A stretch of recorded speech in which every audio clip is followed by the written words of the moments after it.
na? Hello, sir? Hello, hello. Hello? Okay. So, ano po yung sirado, sir? Sirado po yung Cebuana. So, anong remittance po dyan, sir, na may bukas? Yung ano lang po eh. Palawan po yata yun, Palawan. Kaso malayo po dito yung Palawan eh. Pwede natin ito ipapadala sa Palawan. Palawan po. Oo. Magkano po yun, sir? Magkano po? Yung babayaran fee, sir, 4,800 pesos. Opo. Okay. Paano, sir? Po ba natin? Nabawasan yung pera ko, sir, kasi kanina bumili ako ng ano, ang Magnum. So, magkano na lang po yun? 4,300 na lang. Okay. So, maghanap po kayo ng smart money padala. Ipo-forward ko yung bank account ng attorney. Okay? Yung bank account po na attorney na sa Smart Money padala po. Opo. Oo. Aghanap ako, sir.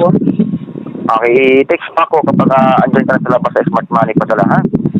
Hindi, ano sir, paturo nga ulit ako sir ng ano, ng pagka ano doon, ng paano magpadala. Okay. So, ipo-forward ko yung reference number ng smart money padala sa attorney. So, yun po ang pipilapan nito. Okay? Opo. Okay sir. Tapos po, Okay. pagpunta ko dun sa ano, Pagkatapos po, sir, na kapag tapos na kayo magbayad or matanggap na sa attorney, so 15 minutes na pupunta na po kayo sa remittance ng Palawan. Okay? Palawan. Papadala po yun. Magkano yung napalalunan ko sir? Kasi po, sinabi ko na kahapon sa ano, mga kapitbahay ko eh. Mamamalato po ako dito eh. 580 po ito, sir. 580,000 sir, no?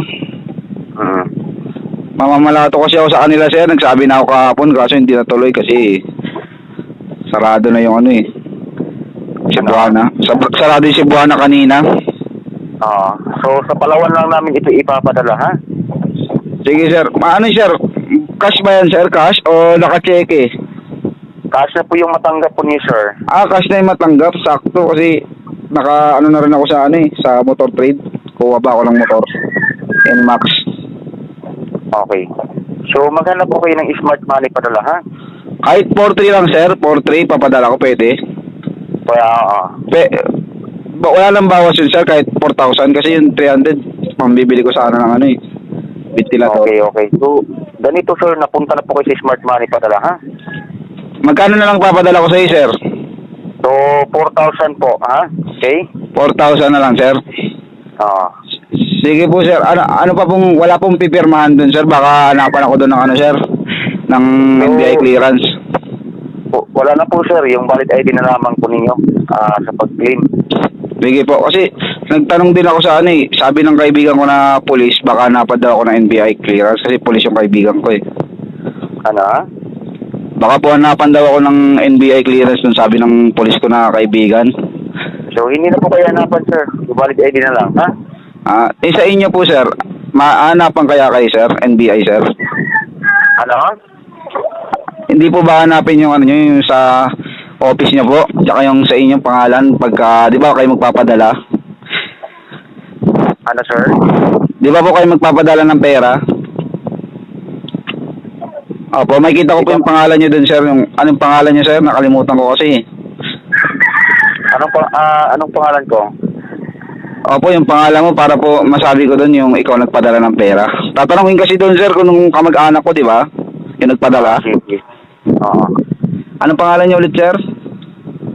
Reynold Sebastian Chavez. Chavez po. Ayun sir, nakasulat na yung ano dyan, yung pangalan ko dyan. Yes po.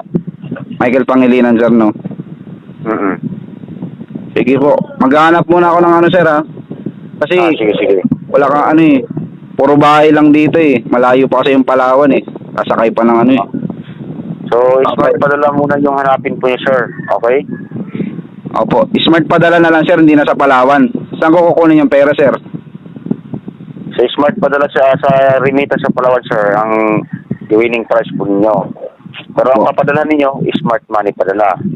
Sa smart money padala. Wala ba akong libre jacket sir? Mga ano, kape? Kape ba? Kopi ko yun, di ba? Sa kopi ko nanalo.